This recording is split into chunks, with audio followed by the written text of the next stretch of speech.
Olá, eu sou a Samara Krause e sejam bem-vindos ao canal Teofilia. Hoje eu vou trazer para vocês a resenha do livro Instruindo o Coração da Criança, de Ted e Margie Tripp. Esse livro não está marcado porque não é meu, é emprestado da minha sogra e foi comprado por indicação de uma palestrante no congresso do departamento infantil que a gente foi.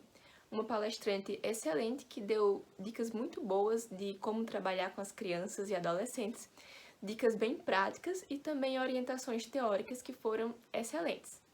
E ela indicou esse livro e eu estava com grandes expectativas, porém elas não foram correspondidas. Eu achei que no geral o livro foi bem fraco. Outra coisa que eu quero destacar é que esse livro não é uma edição muito boa. Eu fiquei bem em choque, assim, porque é da Fiel. E a Fiel é uma editora excelente. Tanto porque publica livros muito bons, por exemplo, Feminilidade Radical é da Fiel, quanto porque as edições são muito bem feitas. No caso desse livro, não é bem que ele é ruim, e que também não... Minha crítica em relação à editora não é por causa do conteúdo do livro, mas em relação à própria edição, que do começo ao fim é cheia de erros.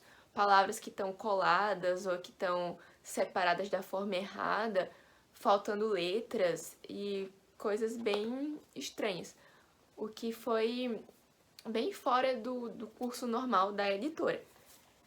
Sobre o livro em si, eu acho que ele traz conselhos importantes. Ele é muito baseado em provérbios. Ele é um livro bíblico, sim. Não traz nenhum conselho errado, nenhuma doutrina esquisita. Ele é bem tradicional. Ele é mais focado para pais do que para professores, mas dá para ser aproveitado também por professores. Talvez o Pastoreando o Coração da Criança seja um pouco mais prático e seja mais voltado para professores, pastores, enfim. Mas esse aqui, ele é um pouco repetitivo.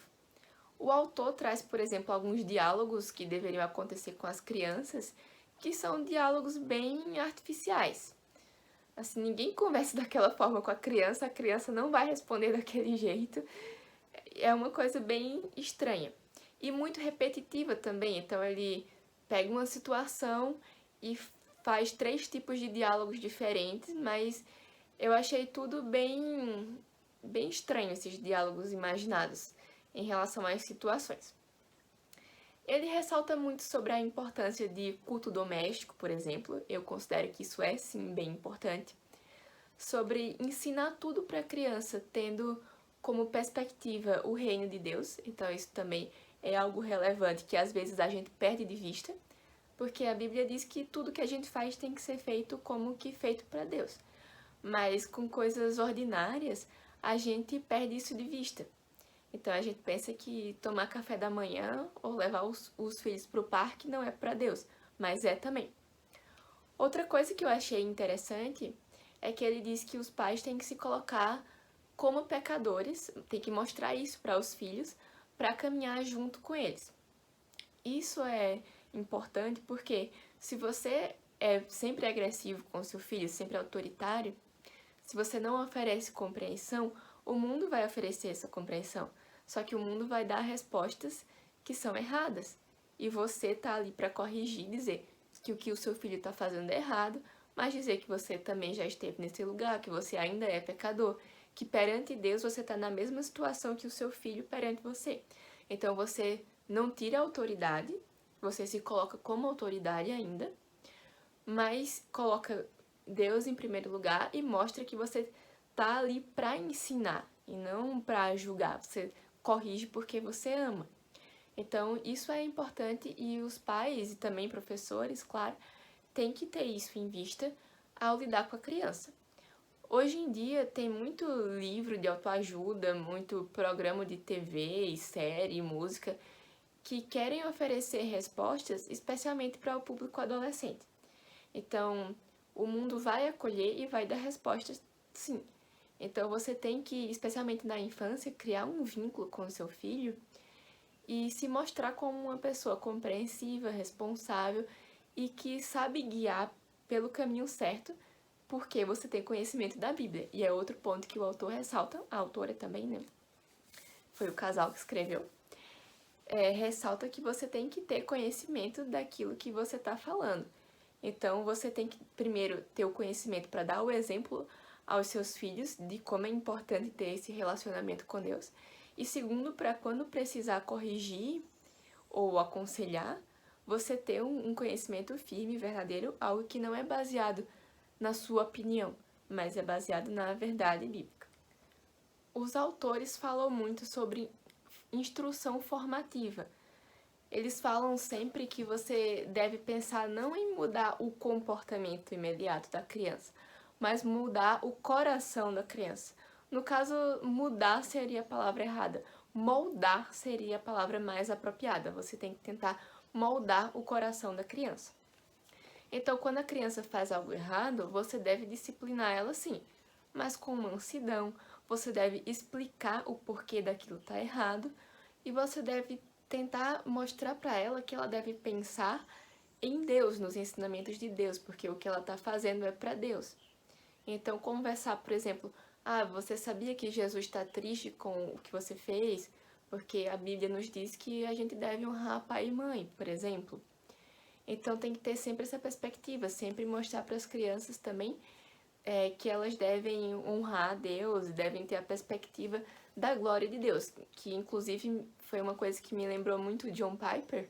Eu acho que se ele escrevesse um livro sobre crianças, ele iria sempre ressaltar isso, essa visão da glória de Deus.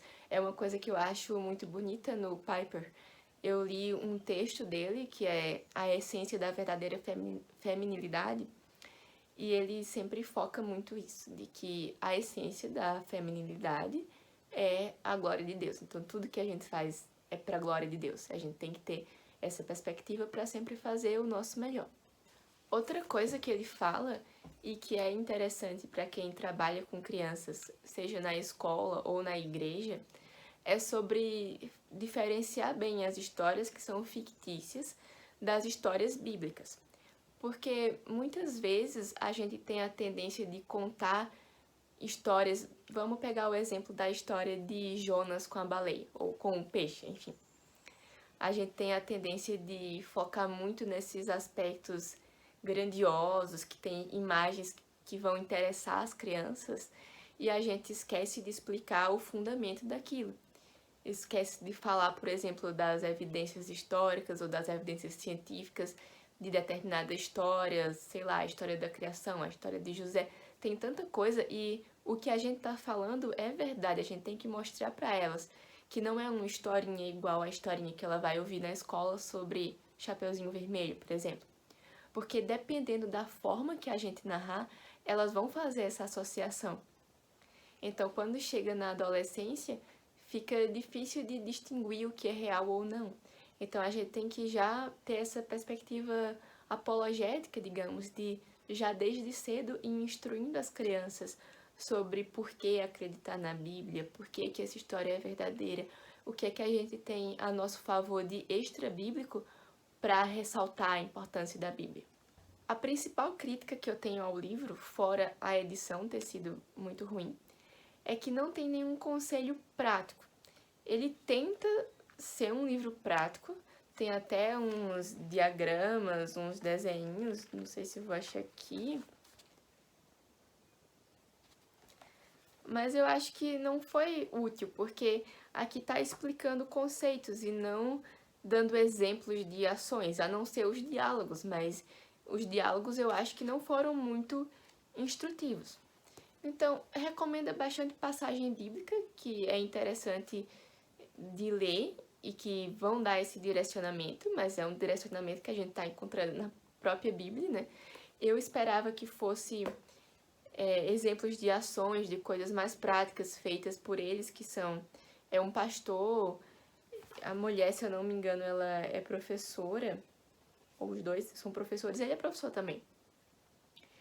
Então eu esperava algo mais objetivo, e não foi isso que deu para encontrar no livro.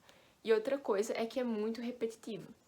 Então tem dicas ou conselhos que ele tá dando o tempo todo a mesma coisa.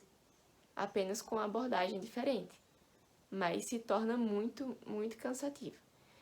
Eu acho que, no geral, não é um livro ruim, mas também não é uma leitura que eu iria recomendar, mas que se você tem na sua estante, até que vale a pena ler, é uma leitura rápida, um pouco cansativa, mas que dá para fazer algumas anotações de alguns conceitos que são passados sobre a instrução formativa, até para se você for preparar uma palestra, alguma coisa assim, dá uma boa perspectiva de como organizar bem o seu pensamento para colocar ali as passagens bíblicas, as situações em casa, as situações na escola. Só que aí eu acho que é importante ter outro tipo de literatura para complementar com ações mais práticas, porque nesse sentido falta bastante aqui.